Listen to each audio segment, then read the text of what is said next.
56세의 봄날, 나는 더 이상 회사원이 아니었다. 아무런 예고도 없이 전산팀장이라는 직함은 사라졌고 남은 건 무직자라는 현실뿐이었다. 퇴직이란 단어는 내 선택의 결과가 아니라 누군가의 결정이었고 그날 이후 나는 오늘부터 무엇을 해야 할까라는 질문과 매일 아침 눈을 떴다. 많은 사람들이 은퇴를 언젠가 다가올 미래로 생각하지만 현실은 훨씬 냉정하다. 은퇴는 점점 더 빨리 찾아오고 있고 그 시점은 우리의 계획과 무관하게 결정되곤 한다. 특히 50대 중후반 한창 경력이 무르익은 시점에 조기 퇴직이라는 이름으로 찾아오는 통보는 사람을 허탈하게 만든다. 문제는 그 이후다. 일에서 손을 뗀다는 것이 단순히 일이 없는 상태가 아니라 정체성과 수입원, 사회적 관계까지 함께 끊어지는 일이라는 걸 사람들은 겪고 나서야 깨닫는다. 서울에 사는 이진호 씨가 겪는 56세까지 중견 IT 기업의 전산팀장으로 일했다. 회사 시스템의 중추를 담당하며 누구보다 바쁘고 책임감 있는 하루하루를 보냈지만 회사는 어느 날 그에게 구조조정 대상자라는 문서를 내밀었다.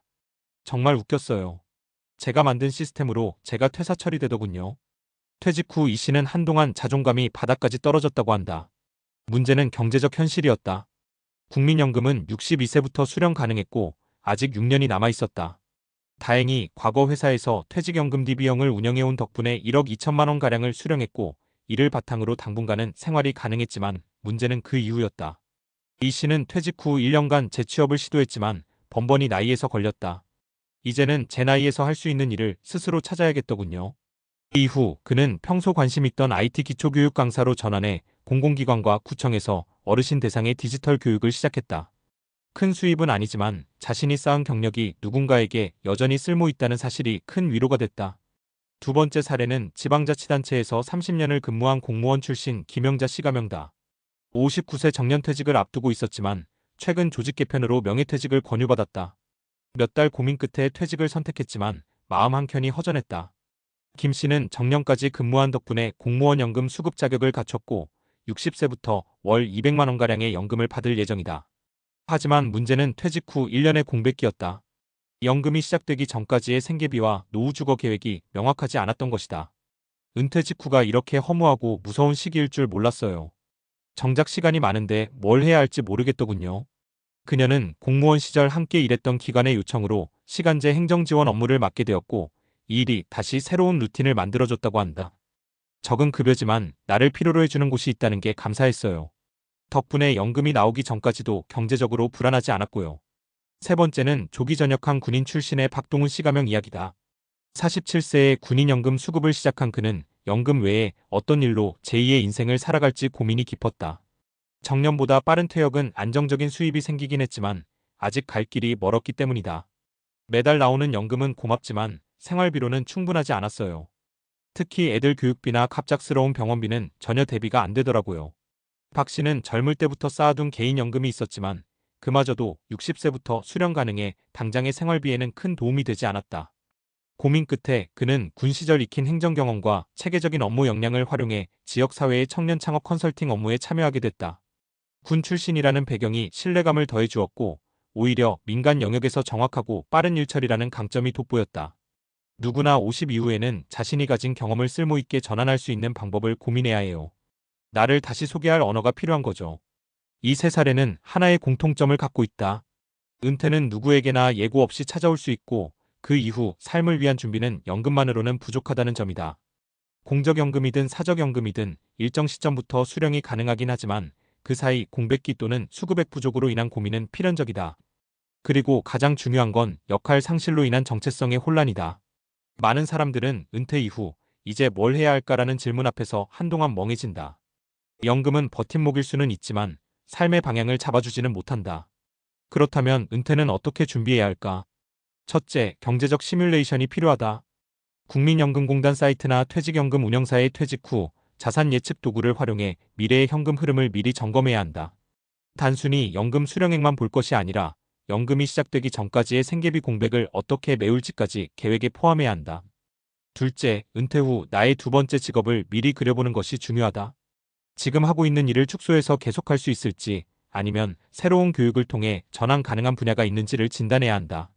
앞서 소개한 전산팀장의 경우처럼 강사 활동이나 자문 역할 혹은 작게 시작할 수 있는 자영업 아이디어가 있을 수 있다. 셋째, 사회적 관계망을 유지하고 확장하는 훈련이 필요하다. 일터에서의 관계가 끊긴 이후에는 쉽게 고립될 수 있다. 특히 남성들의 경우 더 심각한데 이직이나 은퇴 후 공백기를 잘 보내는 사람들은 대부분 지역 커뮤니티, 자원봉사, 취미 모임 등을 통해 일상에서 자신을 사회적으로 유효하게 만들어가는데 성공한 경우가 많다. 마지막으로 꼭 강조하고 싶은 건 나이 들면 퇴보가 아니라 전환의 시작이라는 인식 전환이다. 우리는 긴 시간 일해왔다. 그리고 앞으로도 긴 시간을 살아야 한다. 이 시간은 퇴직자의 삶이 아니라 또 다른 시작의 시간이다. 이 연금은 우리의 삶을 받쳐주는 튼튼한 기둥이 되어야 하고 그 위에 올릴 집은 우리가 직접 지어야 한다. 누가 대신 지어주지 않는다. 선택은 여전히 우리에게 있고 그 선택은 지금 당장 시작할 수 있다. 56세의 봄날 나는 다시 걷기 시작했다. 비로소 나를 위한 길을. 은퇴 후 삶에서 가장 중요한 부분 중 하나는 바로 심리적 안정과 건강관리입니다. 경제적 준비가 되어 있어도 정신적 신체적 건강이 뒷받침되지 않으면 만족스러운 은퇴 생활을 누리기 어렵기 때문입니다. 은퇴 후 스트레스와 우울감이 흔히 나타나는 이유는 일과 직장에서의 역할이 갑자기 사라지면서 정체성 혼란이 생기고 사회적 교류가 급격히 줄어들기 때문입니다. 실제 연구 결과에 따르면 은퇴 초기 12년 동안 우울증 증상이 증가하는 경향이 있는데 이는 무력감과 소속감 상실에서 기인합니다. 따라서 은퇴를 준비할 때 경제적 플랜과 함께 반드시 심리적 준비도 병행해야 합니다. 예를 들어 명확한 일과 루틴을 만드는 것이 중요합니다. 하루를 의미 있게 보내기 위해 작은 목표를 세우고 취미나 봉사활동, 가족과의 시간 등으로 일정한 사회적 접촉을 유지하는 것이죠. 이는 뇌의 긍정적 신경회로를 활성화시켜 우울감과 불안을 줄여줍니다. 또한 신체 건강관리 역시 은퇴 후 삶의 질을 결정짓는 중요한 요소입니다. 은퇴 후 신체 활동량이 줄어들면 근육량 감소, 심혈관 기능 저하, 대사증후군 위험이 커지는데 이는 당뇨병, 고혈압, 비만 등 만성질환으로 이어질 수 있습니다. WHO 권고에 따르면 50세 이후 성인은 주당 최소 150분의 중등도 유산소 운동과 주 2회 이상의 근력 운동을 지속하는 것이 노년 건강 유지에 매우 효과적입니다. 여기서 중요한 점은 꾸준함입니다. 갑작스러운 무리한 운동보다는 일상에서 쉽게 실천할 수 있는 걷기, 가벼운 스트레칭, 집에서 하는 근력 운동부터 시작하는 것이 더 장기적으로 긍정적인 변화를 만들어냅니다. 더불어 은퇴 이후 새로운 사회적 역할을 찾는 것이 정신적 신체적 건강 유지에 도움이 됩니다. 사회적 역할이란 단순히 일자리가 아닌 누군가에게 필요한 존재라는 느낌을 주는 모든 활동을 말합니다.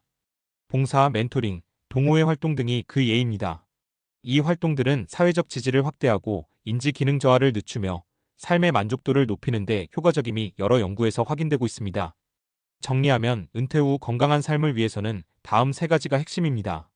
심리적 안정과 사회적 관계 유지, 규칙적이고 꾸준한 신체 활동, 자신만의 새로운 사회적 역할 찾기.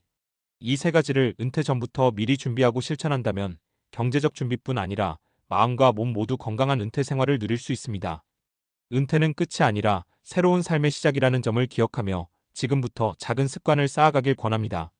이후 영상에서는 실제 은퇴자들이 심리적 신체적 건강을 어떻게 관리했는지 구체적인 사례와 팁을 함께 나누겠습니다.